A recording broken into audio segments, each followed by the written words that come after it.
Hello and welcome to Food for Thought. I'm Ramona Singh, and it's always so great to spend this time with you. Today's topic is the gift of community. And what I mean by that is essentially we grow up in our families, we love our siblings, and it's always so great to be with them. But as we get older and we're asked the questions of what do you want to be when you grow up? And the older we get, we start thinking about our identity, what is our uniqueness, what makes us so different. And as we pursue a career and we pursue perhaps wealth and influence and what could be power, well, could that potentially get us away from community? And if it does, how does that affect our lives? Well, today, joining me in studio to talk about this very important topic is the group editor of Y Media, Yudhvir Jaswal. Hello and welcome. How are you? I'm doing great, Ramona. I hope you're doing good too. Yes, absolutely.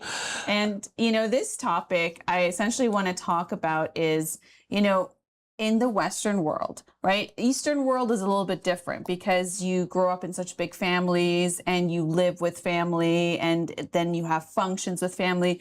But now that you've experienced, like, for example, growing up and living in India and then spending over 25 years in Canada. Yeah. And given that experience of the Western world where it's all about, it feels like individualism. Right? It's this pursuit of, first of all, the American dream, right? We can call it the Canadian dream, which is, you're going to grow up and you're going to have this great career, whether it's your own business or whether you work at a really great company and you're able to have a level of wealth and own property and have a family and everything else that you see on TV you can have.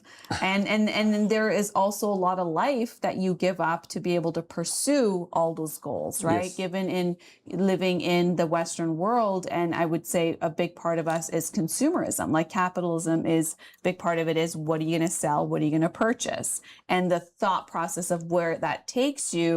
And then, the mindset that it takes to develop this individualism and also what is my uniqueness, right? Now, I think also now with social media, everybody has their own profile and everybody's branding themselves and how to differentiate your qualities from others. Does it set us up in a way of thinking that is less community oriented, but more of an individualistic orientation of how am I separate from the rest of them? Like think about the job interview where you go and you differentiate yourself, or the company you build and you want to differentiate yourself from the competitors. There is a level of thought process that goes in about the self. Yeah, excuse me. I think I kind of agree with you because I've lived in both the worlds. And over there, it's not that there's no sense of community feeling over here. There is sense of community feeling over here as well. I must appreciate that as well. But I think when we're talking about sharing with the community or how much of a blessing it is to live in the community, and you were mentioning about social media, the aspects of social media.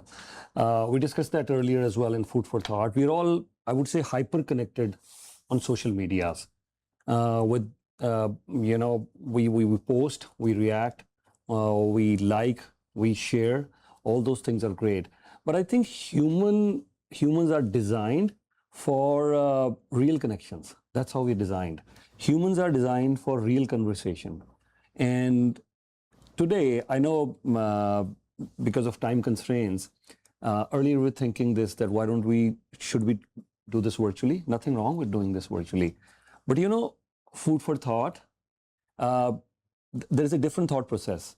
And when I ask myself, out of all the things that I do, I was with my accounts team earlier today, I was doing my TV show, but that TV show is more of a political thing. Out of all these things, if you ask me what is one thing that is food for soul, this is it, Food for Thought. And as much as nothing wrong with doing it virtually, but I thought if thought possible, and I requested you, that Ramona ji, if you can come to the studio, and this is a real connection. We would pray in the studio before we start our show. We invite our crew members as well, and all of us together, we pray. So these are all real connections. And I think one of the things that when we talk about all these real connections is, I would say, listening as well. And if you ask me what is the biggest power today, what is the biggest healing power that humans have today? What is it? Is it watching TV? Is that healing? Is it, you were talking about so many things. When we're talking about, okay, how much money I've made, what is my career, how do I look young? All these things are great. I'm not saying that these things are not great. All these things are great. But what is the number one thing which humans have, the magical power of healing? That's nothing else but love. And in that love, I'm using an umbrella term here, but there are many aspects. And one of the big aspects is listening with eyes.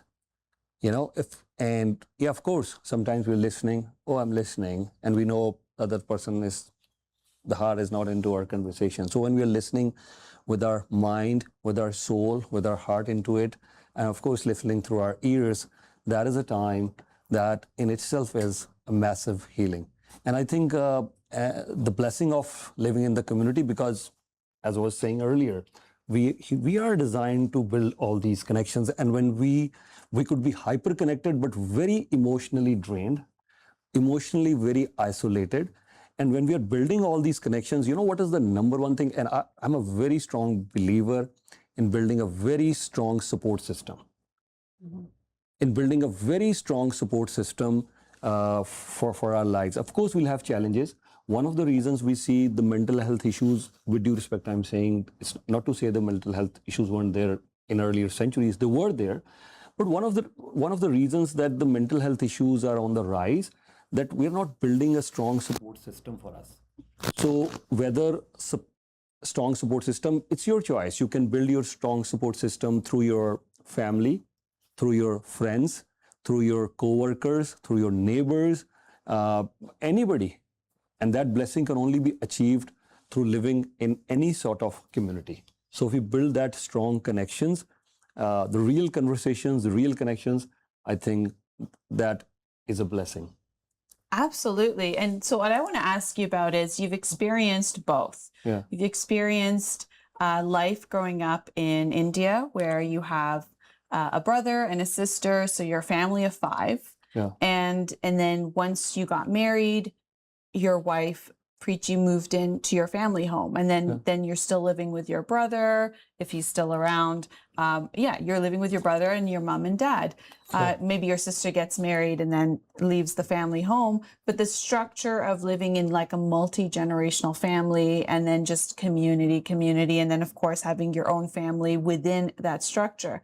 And then when you look at the Western world, where there's the concept of, you go perhaps to university, and then after university, maybe hopefully you get a great job. And then there's that transition period of people moving out of their parents' home in their 20s and living on their own. And then if they get married, and when they get married, they live away from the parents, not in the same household like in Indian families.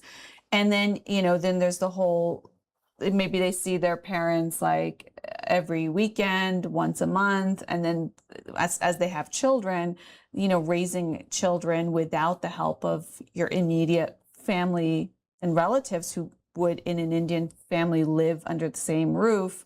Now, it's 2 people who have to still work, still take care of their family. And then there's that level of, now there's that separation, how long now in your situation, your family lives all the way in a different continent. And so given that fact, you've seen all this way of thinking about, what family is in different cultures and how things are here a little bit different. What are your thoughts on that? Yeah, I think it's a lot different. First things first, you're right. In India, and the interesting part is you said, when I got married, my wife Preeti, she came to our house. But even before I got married, my brother, he's 5 years, actually 5.5, 6, almost 6 years younger to me, but he got married first.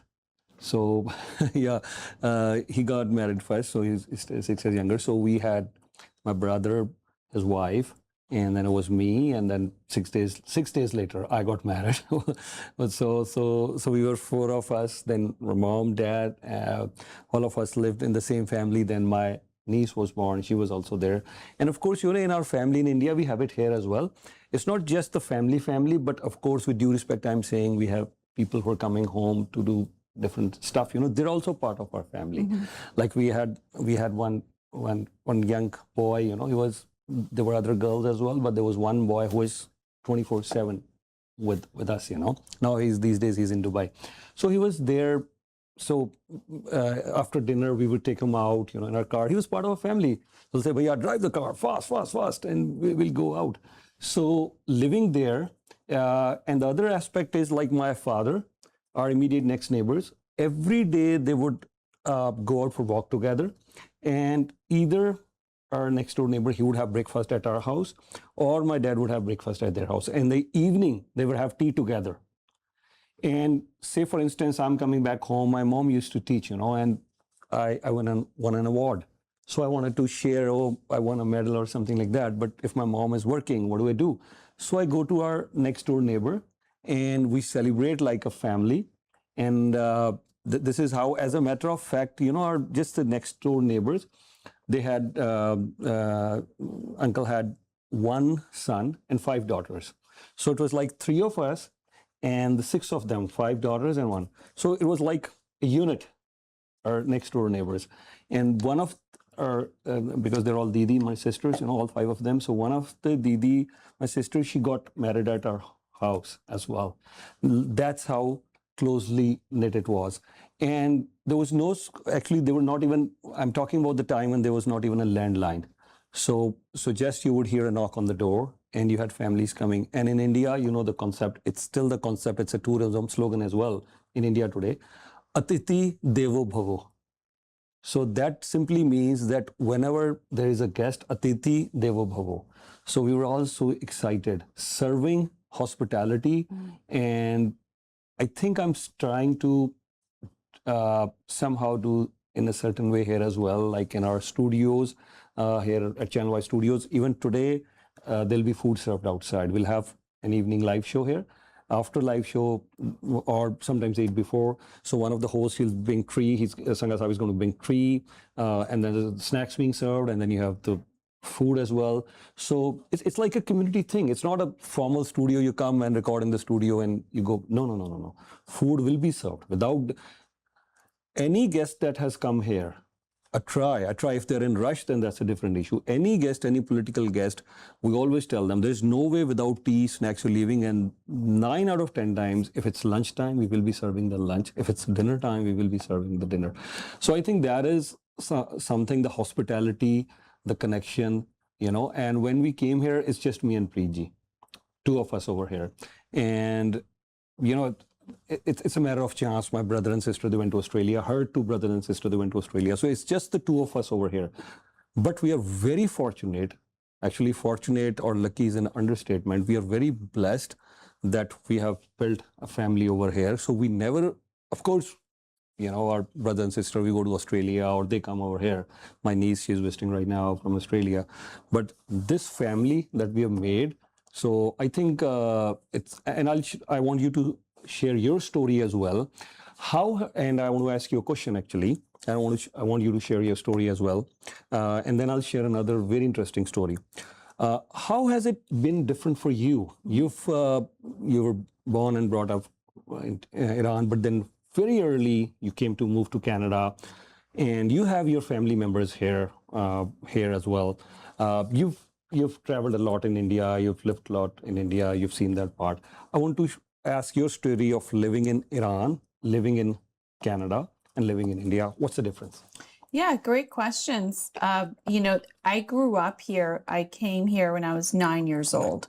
So my formative years were here in terms of how your mind develops from a teenager to a young adult. And my memories of living in Iran and Tehran or Delhi was family. Family was everywhere, was all around us. It was very integrated. And so when my parents moved, and this was like after the war, the Gulf War, and so it was not the greatest place you want to live during a wartime. So coming to Canada was something that my parents wanted to do. But then there was growing up, now not around your cousins the same way, or aunts and uncles. And I was lucky and fortunate enough to have siblings. I have 3 other siblings. And, and my mom would always say that these days are the best days of your life. And she would always say that. So that was, I didn't know what she meant until, I kid you not, I got into university at Carleton University, which is in Ottawa. So, even though Ottawa is like 3.5 hours away from Toronto, I remember when I first moved into my dormitory, and that was fun. The first few weeks were fun. It was only when I moved in after the dormitory to my own place. And I dormitory was fun, actually. Freedom. It was freedom. Sudden freedom, I correct This myself. is democracy. This is freedom. Myself. Sorry, go ahead. Yeah. But as soon as I moved into my own place, because you can't just live on dormitory, it was a bit hard. After a while, when you want to be a serious student. I remember sitting in my apartment and I started crying, thinking, my mom was right. Those were the best days of my life. Because, you miss your siblings, you miss a busy house, you miss coming home where like you can smell food, and the warmth, and the TV's on and there's noise and this and that. And then when you come home, it was like pitch quiet. And there was no smell of food. There was nothing. And it really dawned on me that I was like, those were the best days of your life, because you get to play and you get to be with family. And I think growing up here, you have this concept of what do you want to be when you grow up? And then after you've picked your university or college, whatever studies you're going to do, and then you think about career, how to set yourself up, and then there's all these concepts about like adulthood and individuality is really, what sets you apart and what's unique about you, and you're trying to work that up. And whether you enter the corporate ladder, the corporate world and climb the corporate ladder, or whether it's the non-for-profit, there's still always goals around what you're there to achieve. And I actually heard the best quote today, and I can't tell you who it is because it was somebody who said someone else said, but it stuck with me, which is, the cost of anything is the price of how much life you're going to give away. Because everything has a cost, right? It's an opportunity cost. If you're doing this, you're not doing other things, right? Because you're focused here. You can't be everywhere and everything at once. And if you become focused, for example, on a career, then the cost of that is the amount of life you give up. It's the freedom of not sitting on a park bench on a Tuesday morning with a cup of coffee, for example, right? Or maybe family time, or maybe certain memories you could have made. And so there is this different track that I think you go on based on this frame of mind. And that has to do, I think, very early on about that Canadian dream or that American dream of like just being able to have these things, or who you become in the process. Like every TV show you watch is about, whether it's a law show, it's that great lawyer who executes the right way and has that, branding, or it's that like the prosecutor, or it's that person who's running that, every show, like literally pay attention to what you're watching. If you're watching Western stuff, and that's why I have to qualify. It's Western shows and film. It's all about that character who's achieving well above and beyond, and this need to achieve, and the drive and the will, and like, what is it? A no pain, no gain concept, right? And hustle culture and all those things. It's like, what is the cost of what you're willing to give up in terms of life? And, perhaps, in your experience, like you've had concepts of what you want to achieve, but obviously that comes at a cost. And what does that cost? It's how much life you actually give in exchange for what it is you're pursuing. Yeah, what a great thought. I must compliment you. Yeah, I'll share another aspect, and then I'll share my experience as well. Say for instance, we're buying, maybe this would sound a bit shallow, but just to add to your point that you made earlier. Say for instance, I'm buying something for $500. So what am I actually doing now? And something especially when I don't need it. So I paid $500 or maybe even $5,000 for something which I do not need. But essentially what I've done is the hours I gave of my life to earn that $500 or $5,000.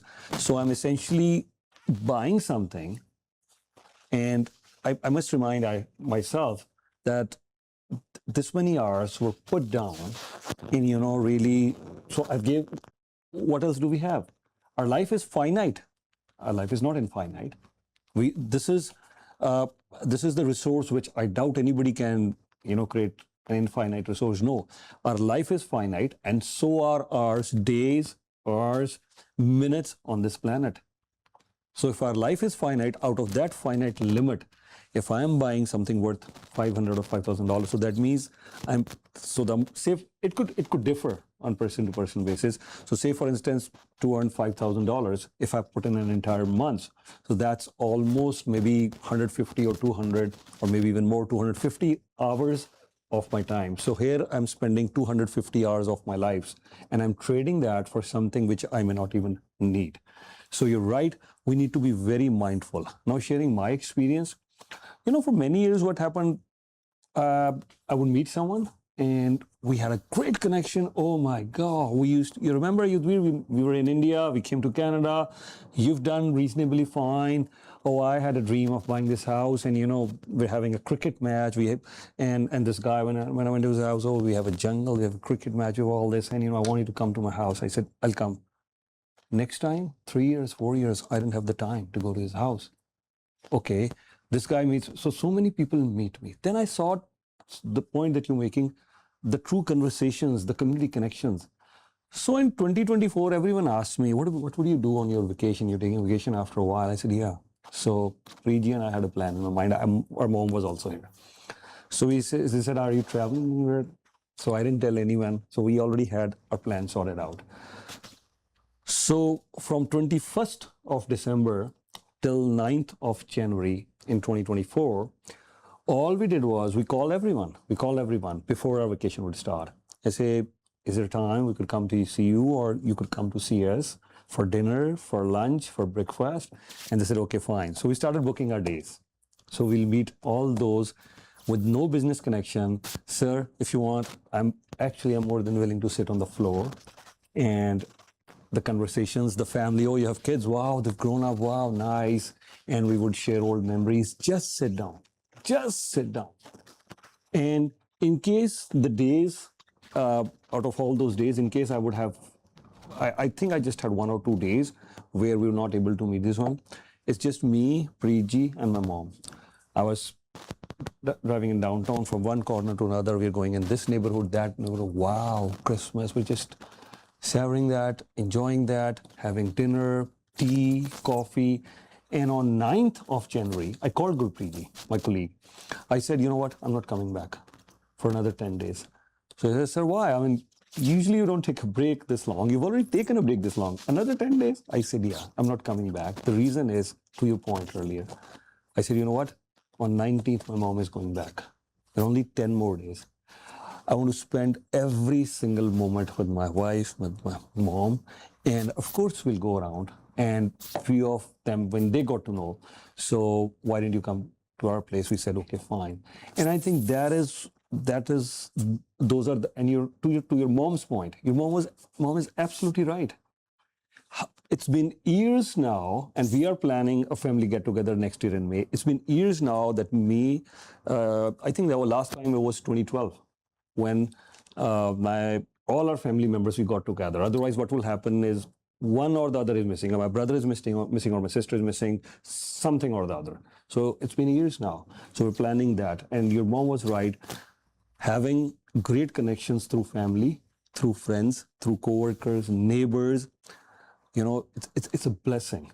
And I strongly believe, can I take 10 seconds more? Yeah, absolutely. I strongly believe. Of course, I don't want to say that, I've said this many times, I don't want to say there won't be reincarnation or life after death or the soul. That could be possible. But this is my mom, this is my dad, this is my brother, sister, all the co-workers, And when I go there and suddenly God says, I say, okay, I was focusing on work, career, and all these things. God said, your career was fine. work fine, all that is good. And also I was focusing on some sort of spirituality, nirvana. Was good, listening. Carry on, what else were you doing? Oh, I built this house, I built this studio, I delivered news, the community says this, all this. And God said, great, all this good. So now, what is next? Anything next? So say, for instance, this could happen. I'm thinking, I could be horribly wrong. God says, you know what? Thank you, sir. That's all. It's over. It's like a boxing match in an Olympics. Thank you. Over. Everything is over. No, actually, I wanted to hug my mom, Sir, you could have done that. You were there on this plan for years. No, you know what? I want to spend some more time with my friends. It's over, sir. First things first, you cannot go back in this shape and form. And your friends, some of, like my dad, I don't think so. He's no more on this man. I can't spend any more time with him. Your friends won't be in that shape or form. Your mother, nobody. That was your only time. When you had a chance. We don't allow those juices to flow in. We don't live. We don't love. We don't, okay, hello, hi, how are you? We don't hug passionately. We don't live passionately. We don't eat passionately. We don't listen passionately. This is life.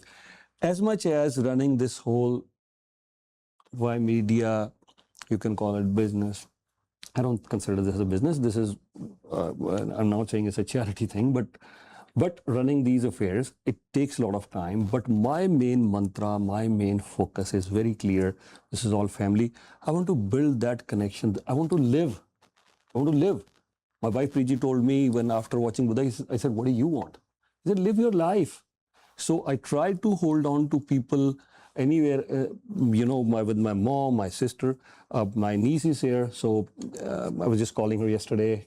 We call her Kitten. I said, Kitten, we're missing you. Where is our kitten? So she said, I'm coming back. Today she's coming back. So later tonight we'll pick her up. So I think building all these connections, whether with the community, family, friends, it's very important. And this is my number one thing. If you ask me what really attracts me. And I think from 2016, 26, yeah, it's almost 10 years now. And I think this is the best period of my life. And touch wood, by the grace of God, you're able to attract everything. Everything is falling in its place. I'm not worrying. Though the challenges are bigger, the financial challenges, the business is growing, there's so many things. I'm working, no desire, but everything is falling in its place. But I think you attract abundance. And the best part is that the connections, you are really enjoying that. Yes, I'm loving my life. Sorry, go ahead. Yeah, no, it's good because I want to ask you, before 2024, how many years did you go without a vacation, time off? And the second thing is, while building Y Media, how much of life did you have to give up because it was the cost of building Y Media from the ground up, from a concept to what it is today? Yeah, I think I must say this, I've lost a lot. Why I would say lost? Because what is the most important thing in our life? What is it? It's time. What is life? Life is the time between our life and death. I mean, our birth and death, sorry. That's life. So what is the most important thing? I mean, if someone is a billionaire, the moment that we live now, if I ask someone, can you please rewind and let's have the start of this show? That's not possible. Nobody can buy back time. The most important thing, the most valuable thing that I would lose, I won't say loss, but yeah, you have to, what else? Do we have the choice? There's no choice. So I think building that life, I still remember I went to India in 2007 and it was my birthday on 26th. My dad was asking me, he said, it's 22nd, why don't you stay for your birthday? It's 22nd February. I said, Dad, I think so. Because at that time, and I think I'm sharing my life lesson for all those who are, it's great, please build your careers. That's important too, build your careers. But those who are loving us, we take them for granted. I see tons of articles today, career, motivation, so many other things. But one thing I clearly see missing, there is only one thing which is the biggest, the food for our soul, the food for our heart, our mind, our healing, that is love. And when I told my dad that, No, because I thought, I'm building my career. I want to shoot. My dad would never say, of course, he'll be happy for a minute. But what did he need? He didn't need my career. My dad doesn't need my Y media. My dad needs me. And he was standing in front of our house, and we have a park in front of our house. So here's the vehicle, and it started moving, and he's crying, I'm crying. And because the souls knew this is the last time we will meet. I didn't knew that, but souls knew this is the last time we will meet. Because my dad will be in different shape or form, but I know I'm never going to meet him. So here I am, and I'm crying. He's crying too, which is okay, which is normal. And then across the park we go, and over there, and we have another park there before I would lose sight of my dad, and that's this last park. And then I'm there, and I'm waving. And he's standing in front of this park in front of. And then I kept on crying. It was almost 15, 20 minutes, half an hour. I couldn't console myself. I was crying. But today I realized the reason. Today I realized the reason was that our souls knew it was my soul which was crying, which was trying to tell me, my mind. So whether that soul lives over here, maybe some people say, oh, biologically heart just pumps. There's no such thought in that. No, our every cell thinks. Our every cell has a soul. Our every cell has a brain. But if we say, oh, this part of the brain, but whichever part of my brain was, whether it's the right side, which you say is emotional, this is left, whatever it is, right? But in that part, it knew very well. The soul knew the souls are parting. And in this shape and form, Yudhvir, you will never meet again. And that's exactly what happened. So today, when I look back, as you said, and from 2012 till 2012 to 2024, I never took a vacation for 12 years. For 12 years. So anybody who's trying to build a career or all these things, which are great, please do that. Build a career for yourself. But I think make sure we do not lose the very essence of life, because I clearly believe, and I want to ask you as well at this point,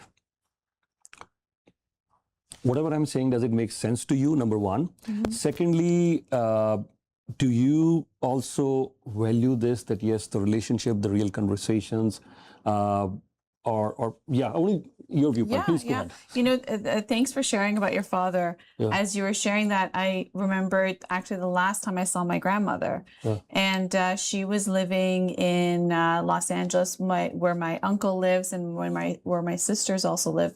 And at that time, I had a work meeting I had to go to in a city that's about 2 hours south of LA.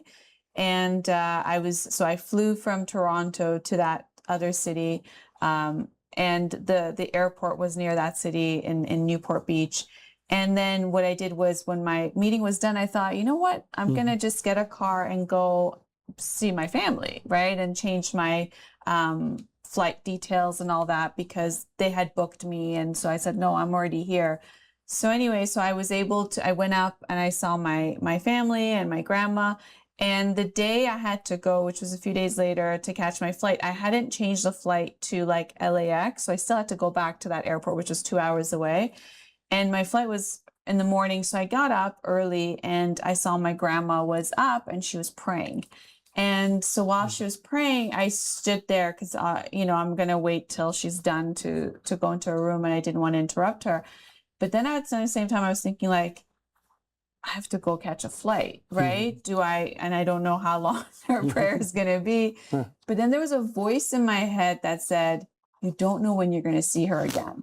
So I said, okay, whatever, we change flight, or I don't make it, it's fine. So I sat there, I waited. When she finished her prayers, I went into her room, and I said, Grandma, I gotta go. She's like, really, already? We hugged. And what do you know? That was the last time I ever saw her. And had I not listened to the voice inside, and had I just left because I have to, go before traffic morning hits and this and that. There was just a knowing of, like, you don't know when you're going to see her again. And I didn't see her again. And then until today, I'm so grateful that I stayed and waited till she finished so I can properly talk to her, hug her, kiss her goodbye. And, that's huge. It's huge. You don't realize how much of life you lose with moments with people because you're so busy, Mm. because you're so busy with like the concepts in your mind.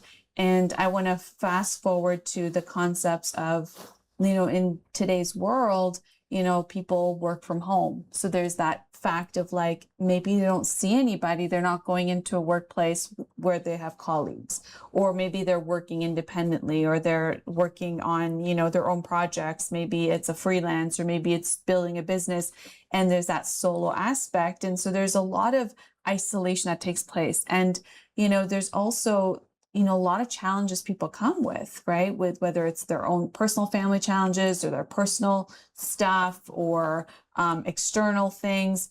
And because I just want to focus on the Western society, because that's what I have the experience in, is that there's a concept of like, you want to kind of go inwards and take time out to deal with your stuff and maybe not share, maybe because you don't feel comfortable, or you feel like you're going to get judged, or really what you see, like, for example, on someone's Instagram is not really their real life, right? It's the best moments and the best, capture of a scene, but it's not really what's happening in that person's mind or their heart.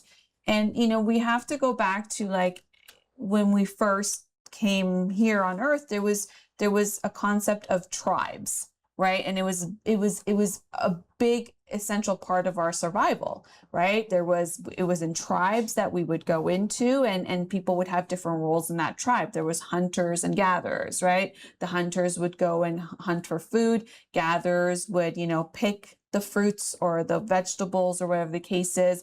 And then, but as the tribe, they kept together because there was a lot of external forces, right? There was, cold, there was, heat, there was the weather, external circumstances, and there was animals that are external circumstances. I'm going back to like when we were just tribes and we didn't have, everything that we have today. And so a big essential part of our survival was to be in that tribe and to go with that tribe as it moved along. And the kids were raised in that tribe. There were kids, when they say it takes a whole village to raise a children, it does. Mm-hmm. And so that's why, the biggest punishment in our society is when you lose your freedom by committing a crime and you go to prison. And worse than that is solitary confinement, when you don't even have a cellmate and you're only allowed out maybe an hour a day by yourself. And that is when the mind regresses. We are built to be social beings that need to be with community, with people, not alone, not isolated, and for sure not with content, because content doesn't, like on your phone or on TV, doesn't know how you feel, can't talk back to you. Content cannot love you, right? Content cannot give you presence and be there to be like, I hear you, I see you, all those things. As much as it keeps us busy, right? Like it keeps us busy, but it doesn't give us what we need. We have emotional needs, we have psychological needs, we have physical needs. We have all kinds of needs that are met with being in community. And now I want to introduce a concept of groupism. So groupism, I learned about this concept actually the more I started doing meditations and going more into like, spirituality as a part of self-development and growth. I was taught the concept of groupism. And I'm like, well, what does groupism mean? And then I was taught that, well, it's always inside of a group where you will have those experiences of challenges. If someone's not challenging you, how do you know what you like or dislike? You have to be in a group to know if somebody, you find someone funny or you find someone disturbing, right? Like how, how good it is to get offended. Like if you're in a group and someone says something and you get upset, that's so good because that's groupism. Why? Because it shows us our blocks, our internal blocks, because it's only in groups where you realize, am I a jealous person or not? When you're alone, how could you know? Yeah. Right? It's only in groups when you realize, am I a funny person? Because when I say something, people laugh, right? That's how it's a reflection. We don't know who we are unless how we see others respond to us, right? And imagine if you crack jokes all the time and nobody laughs. You're going to assume you're not a funny person because you're not making anyone laugh, right? Yeah. We only know, or we think what we are is based on what we see in terms of how life is responding to us. Yeah. And that is the best thing in a group, because your challenges will come to surface. Your strengths will come to surface. Everything that is you will come to surface. That's why we like even those reality shows where they keep everybody in a house, Yeah. and we watch it for like, there's like 20 episodes for a season. We watch it because we're seeing all the challenges, all the strengths, everything come out. That's groupism. Why is that good? Because it helps us know who we are, because we don't know what we're capable of unless we're met with the opportunity, right? Yes. And as in these, let me just go down to the reality show and what we watch them, so we all know what I'm talking about. It's that reality show where everybody's locked in a house, and then when they, every day there's a challenge that they must, do the challenge, and then they make alliances or they do different things. But if you can imagine, the reason we're so interested is because our lives are like that, right? You go to work, you will have the colleagues you get along with, you'll have the colleagues that you like, but but then you have, you'll have your group where if you want to put an idea forward, and then there's a group that maybe doesn't like your idea, and then you figure it out, but then it makes you think more. It makes you fine tune your craft. Or even in home, right? If you grow up with a lot of siblings, you usually know who's fastest, at certain things, who's slower at something else, or you know these things, or who gets into trouble the most that you can blame things on. But as a personal growth thing, it really helps us first get to know who we are. And the other thing is it helps us know what we need to work on to overcome, because it's not the other people. They're just there doing their thing. For example, for personal growth, if I am in a circumstance where I have to be, let's say, a leader in something and really rise to the challenge, maybe I didn't know I could unless I have the opportunity to say, okay, you know what, everyone's panicking. Let me step up and figure out how to do this, and then we'll take it from there. Even leadership qualities are built within a group. Who are you going to be a leader of if you're by yourself? Or for example, if now I want to talk about the opposite, is if you, let's just say, have challenges where, let's just say you're not happy for other people who do well, whether it's in the family or if it's at work or whatever the circumstances are, or in a friends group, then it's a way of knowing that, hey, maybe, aside from calling yourself like, a jealous person, you could also say, well, what am I actually jealous of? Or what actually makes me upset? And then you can have that conversation with yourself for like, am I where I intended to be in life? Because when I see good things happen for other people, I'm not happy for them. So do I feel like I'm not where I should be in life? And then you ask yourself, well, where do I expect myself to be right now? And is maybe it was an idea I had 10 years ago, but maybe it's not valid today. And those conversations with self to like really figure out what is your problem, right? Like, because that other person's not your problem. It's really, you got triggered about something yourself. And these are the times that help us really, overcome and grow. Or let's just say our challenge is that we say yes to everything and we don't know how to say no. Right. And then you feel like, oh, you're doing things you don't want to do. And then sometimes you do it begrudgingly, right? You don't do it out of happiness, but you do it because you feel a sense of responsibility to do it. That's another block to identify myself and say, okay, you know what? Maybe I should just be able to feel comfortable enough to say, no, I don't really want to do that today, if that's okay. Right. And maybe there's a nice way of putting it, but we won't know any of those personal growth and self-development unless we're in a group.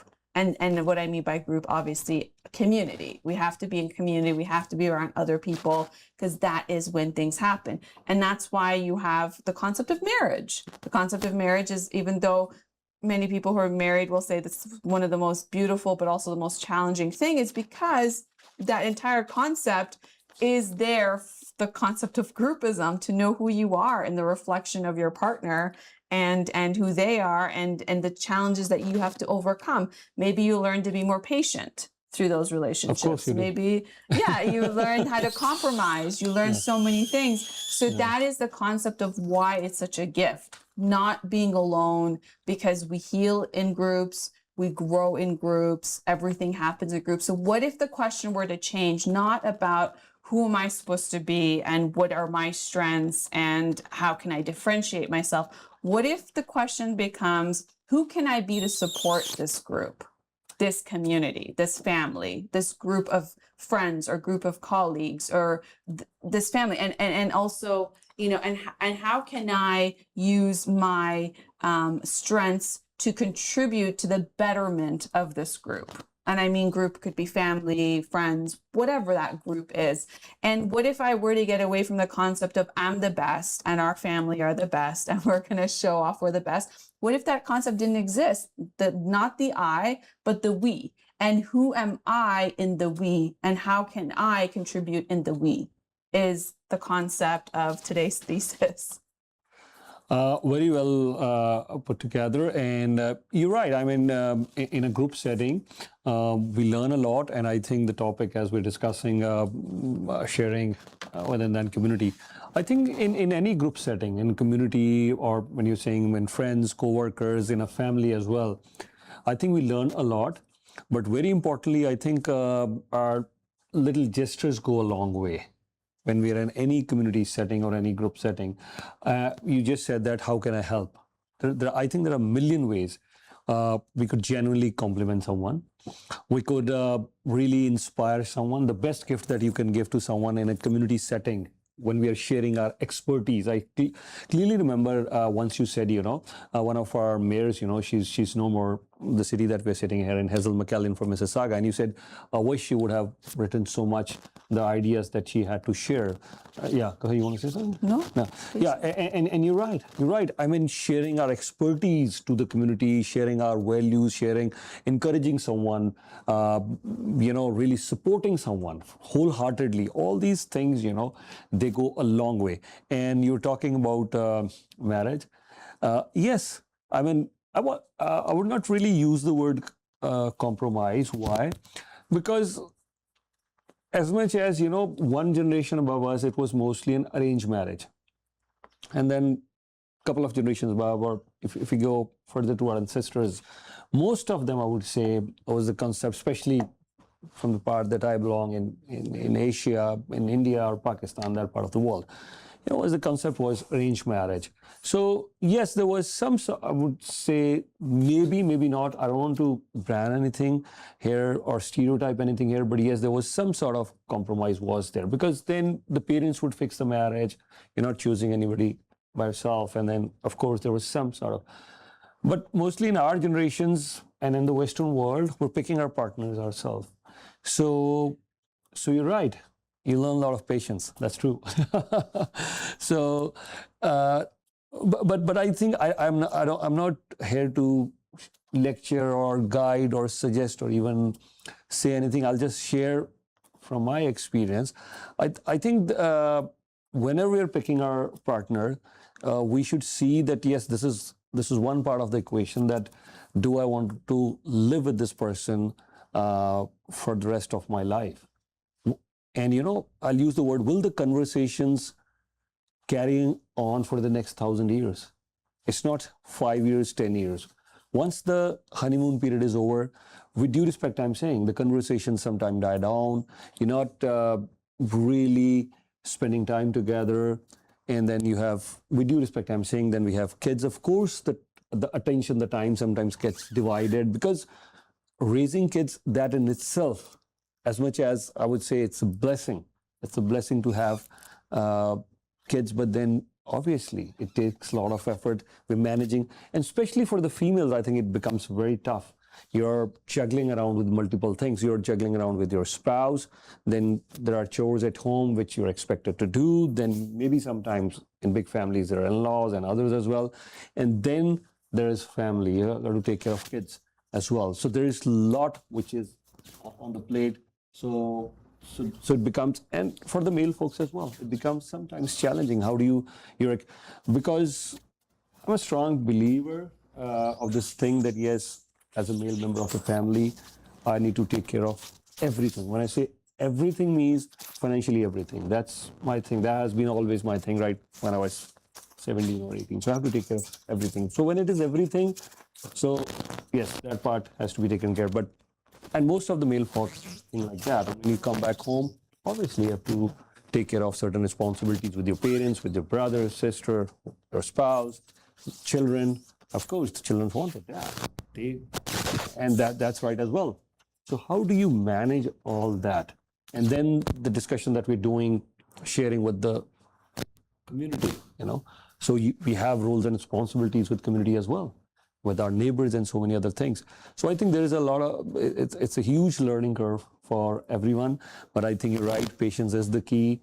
And if you're doing everything from a position of love, kindness, compassion, building a proper support system, because I'll flip on the other side. If you flip this coin and look the other side of the coin, what do we get out of all this? What do we get? My feeling is, it's a huge support system. I lost my father. I've seen my wife, she lost her father last year. Everyone is very attached to their father, everyone. And this is one thing that she was always dread. I mean, obviously, and to the point that if someone would lose their family member, she is not able to talk to them. There's no way she can pick up a phone. And if I take her to any of the burial or the funeral processions, I mean, she is deeply saddened, genuinely saddened, and she can't speak. She gets so emotional that way. So it was a challenge for us as well. I mean, I was sitting here right in the office here at my office, and I was in a very important business meeting. And suddenly, one of my colleagues, he's saying, "Sir," I said, "What is important than this? I mean, why is someone calling me? There's nothing more important. There's a very important financial meeting going on here. We're doing business here. So what's so important?" He said, "No, sir, this is very important. You have to take this call." So I took a call. My wife's cousin, he called me and he says, "This is what has happened." So I said, "Okay." So obviously I had, it was a bit of a challenge for me. So I kept the phone down. And you know what? This is how God prepares you. This is what I'm talking about, the social support. For almost 45 minutes of the discussion, this is a big guy from the bank, for privacy reason, I will not name him. And we connect very well now. So this is a big guy from the bank. He's here at our office. We invited him to give us business. And for good 45 minutes, we didn't talk about the business at all. We were talking at a different wavelength, Buddhaji, this, that, human connections, God, this, that. That's why I always say, and I'm meeting this guy for the first time, and we click like this.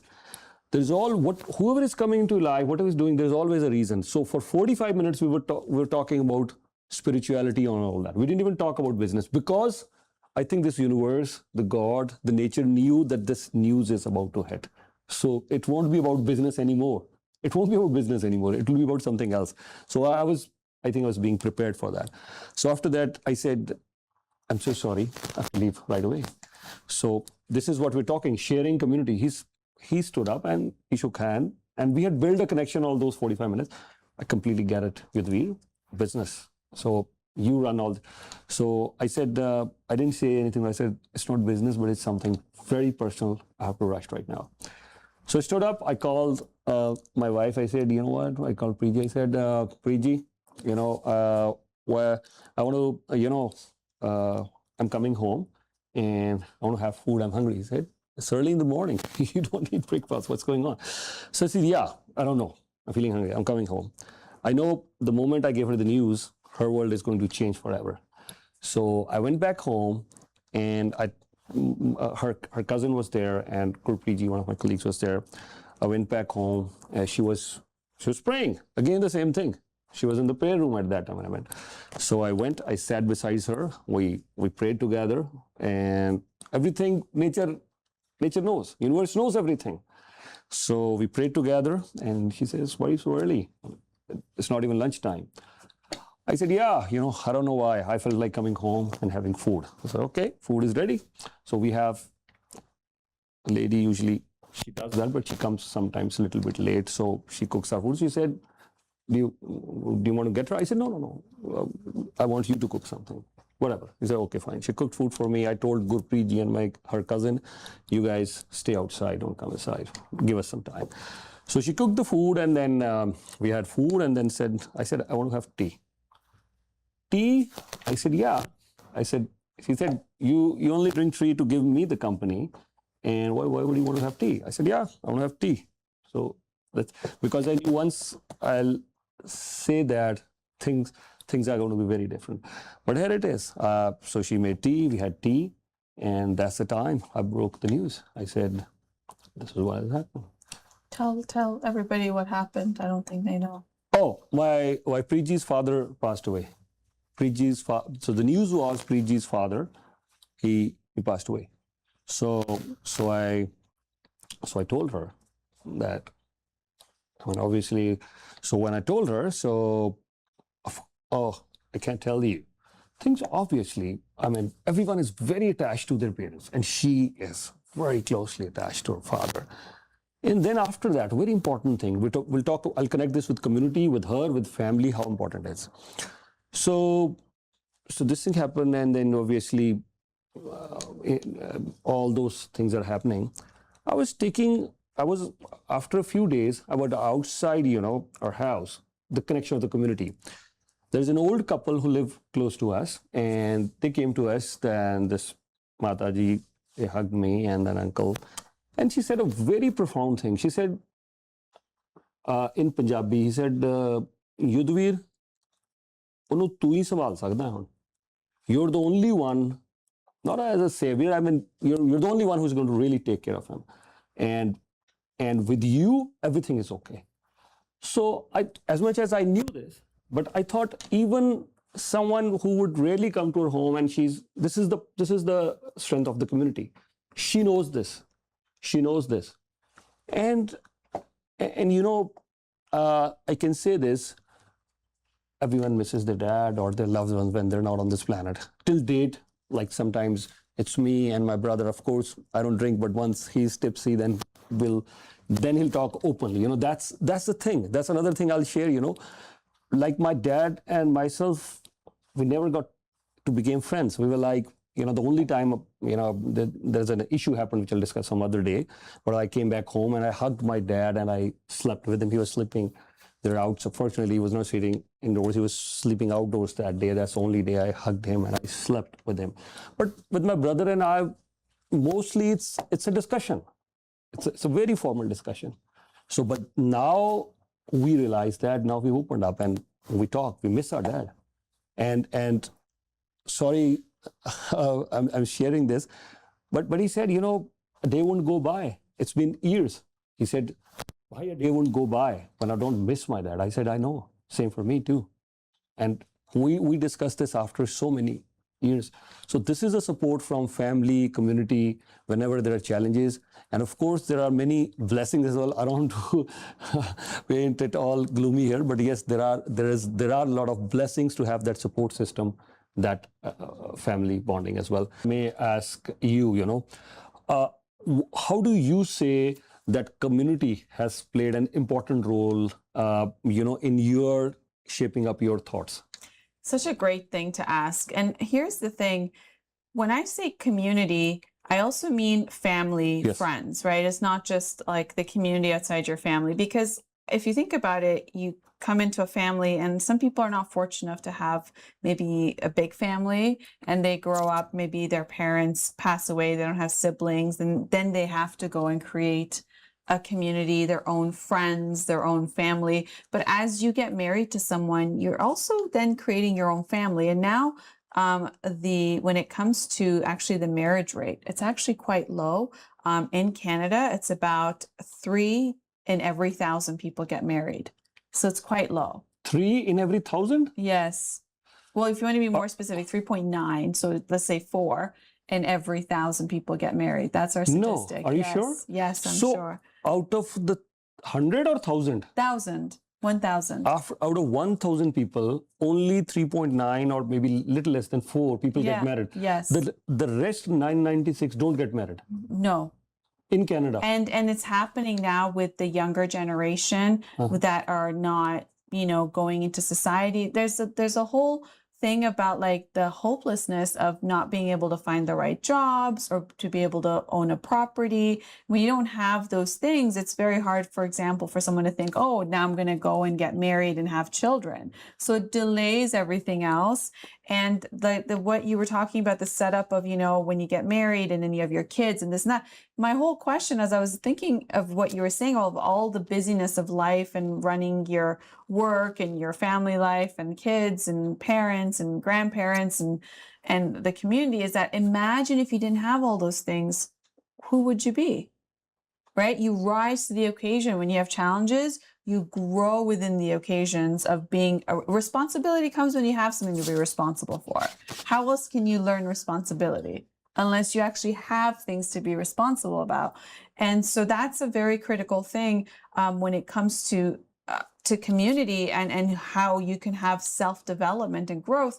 The other thing is about finding people that you can talk to. Talking it out really helps. As the challenges come, that support network. So if it's not within your own family, at least a group of friends. If group of friends, let's just say everybody goes their separate ways after university, then maybe you go in maybe the place of worship, right? You make some friends, or maybe you go into a sport and you play sport and you are in a group and you make friends. Or maybe it's, certain hobbies that you go and you take lessons, or, I mean, that those are the best ways. I recall, for example, when I got politically active, that was a great way. It was really the first time where I went into I joined a political party and I met people who had similar ideas, and you could sit and debate and talk all kinds of concepts about society. But aside from the political party, I decided I was going to run as a candidate. And I remember when I knocked on doors and I was able to meet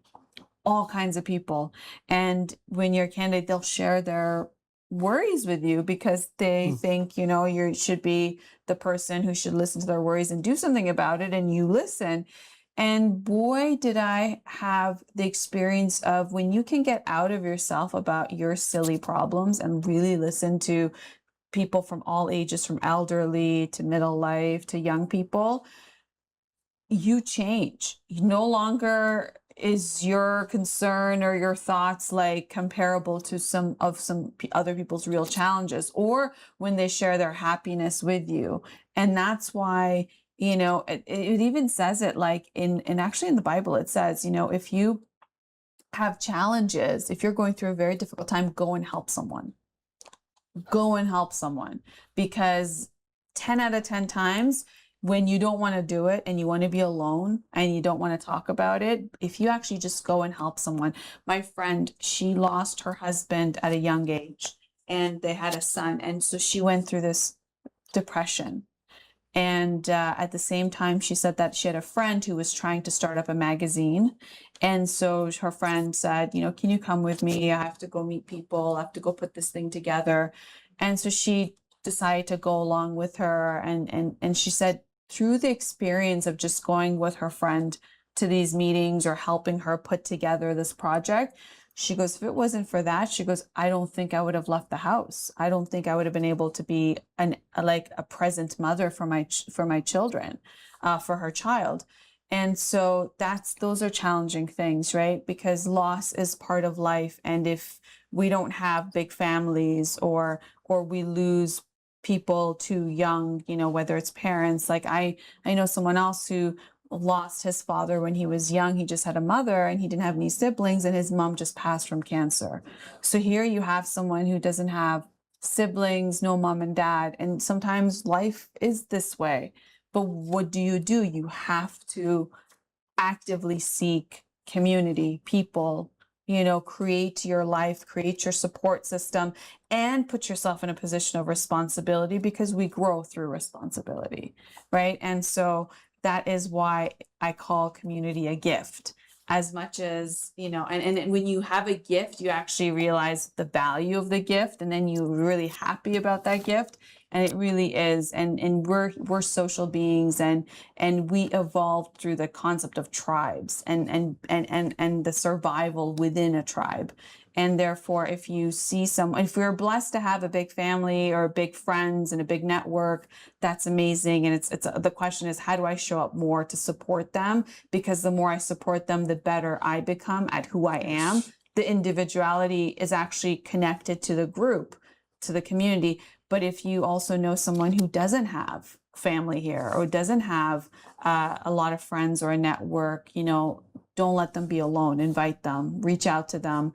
Them getting a message or constant outreach will help them. And maybe they don't accept the first 5 invitations. Maybe they'll eventually accept the 6th or the 7th. So the concept is like not giving up on people who really need company and who need to come into community. Yeah, I couldn't agree more. And when you said, I'm a very strong believer in the thought that you shared earlier. Was that from Bible when you said, if there are any challenges in life, go out and help people. Okay, so I knew, but I'm a very strong believer of that concept, because the topic today is sharing, community. I think sharing is a very integral part of Sikhism as well, because there are the 3 main concepts that our Guruji taught us. That kirt karo means work hard. Kirt karo, do your work. And then there is Naam Japo as well. Naam Japo means meditation, gratitude, always remember God, pray. But a very important part, the point that we just discussed, is ki Vand Shako. Vand Shako means sharing. And I couldn't agree more with you. I remember in one of the discussions, you said to me, you know what, when we get a gift, we are all happy. But you said that, when we are giving someone the gift, we are Happier. Happier. Yeah, because you get to see someone be so happy. Wow. Yes. And I like, how much do you love giving children gifts and the way they rip it up and the eyes, get big and they're like, oh, and they hug you and you become so cool in that moment. Yeah. And same thing happens with adults when they can really appreciate it. Like, you thought about me, and the thoughtfulness of that gift. It's so awesome. Yeah. So you're right. I mean, as much as we love accepting gifts, but we are even more happier sometimes when we are giving a gift to someone. So I think whether we are sharing something with our loved ones or our family members or in community or even complete strangers, life is all about sharing. I'm a very strong believer in the point that you made earlier, that once we are sharing, not that we are expecting something in return, but I have experienced this. Everything comes back to us exponentially, because I think you've highlighted that as well. It helps us make us a better person. Once we're sharing something, yes, we are going to get a better person. It will be our better version. And, sharing could be anything, as I was mentioning earlier as well. It's just a thought, just a nice gesture, inspiring, encouraging, any financial support, anything that we could share. I think it's always a great thought. Yeah. I mean, when you even think about the concept of you grow up and you go to school, you're actually, you learn with other students. Rarely, if you were to be taught alone and just tutoring and you don't interact with other kids, how will the learning experience be? Learning is fun when you're in that classroom with all the other kids. And that's also the time when someone asks a question that you wanted to know something about, or maybe you never even thought about, but that is the concept of growth happens in community. Healing happens in community. Like when someone passes away and there's a funeral, the community comes. Yes. And as the community comes to visit, I remember listening to an interview of a guy who lost both of his kids. And he said that his wife was Jewish, and in their tradition is that people don't leave you for a long time. So he's like, he goes, I don't have a faith, but because of my wife, he goes, we had community at our house every day. They didn't let us be alone. We woke up, there were people there. There was always food. They were around us. He goes, and he said that was a integral part of just to be able to be alive and miss your children, but still function day to day. And he said, had it not been for just people holding your hand and being with you, it would have not, been the same. So, the concept of individualism and, who am I going to be and what is my strengths and what is my uniqueness, and let me display that on my social media, like that's okay. But the concept is, I think more and more, even for myself, remembering, no, it's about how do you be part of many and support the many, not say, hey, many, look at me, right? There's a slight difference in the way of thinking, but that will have a multifold of what will come back into our lives in richness and in growth and self-development and the abundance of love that we can give and receive. Thank you for sharing those great thoughts. We wish we had more time, but amazing discussion, Ramona ji. Always great topics from you. And I must have said this earlier as well, but there's no harm in saying this towards the end of the show once again. This is your concept, food for thought. This is your idea.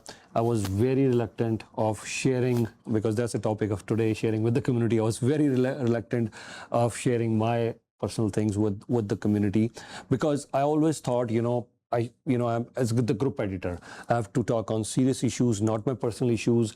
I cannot become the news myself. The news has to be the news analysis and all that. That was because I taught myself the journalism thing. So a journalist cannot become the news. No, I have to be very objective in my coverage. But then it was you who suggested me, no, you should share your life as well. These are the things you should share. So thank you for that. And I think another thing I've learned from you is it's so liberating. It's so liberating when you say, okay, this is my group editor's persona, but here I am, and they're very close to each other now. Mm-hmm. It's not very different, because we all have a persona. That okay, I won't call it a mask, but it's still a persona. But yes, we say this is who we are. But I think if we are who we are in front of everyone, I think that is the most liberating factor. Yes, this is who I am. This is the way I am, and I learned it from you. Thank you for that. Yes, we're multidimensional beings, and we're not meant to be one way. Yeah. And so it's good. So thank you today for sharing so much of your stories and your own personal life. So thank you. A lot of lessons that I took away from it. And since now we're wrapping up the show, we do the Ho'oponopo, which is a prayer from Hawaii. It's very simple, but the more you say, the better you feel, which is, I'm sorry, please forgive me, thank you, and I love you. Yeah. I'll also say this prayer. We always do that towards the end of the show. I'm sorry, please forgive me, thank you, and I love you. Thank you so much for watching the show today, Ramona ji. Thank you. Thank you. Thank you. Take care of me.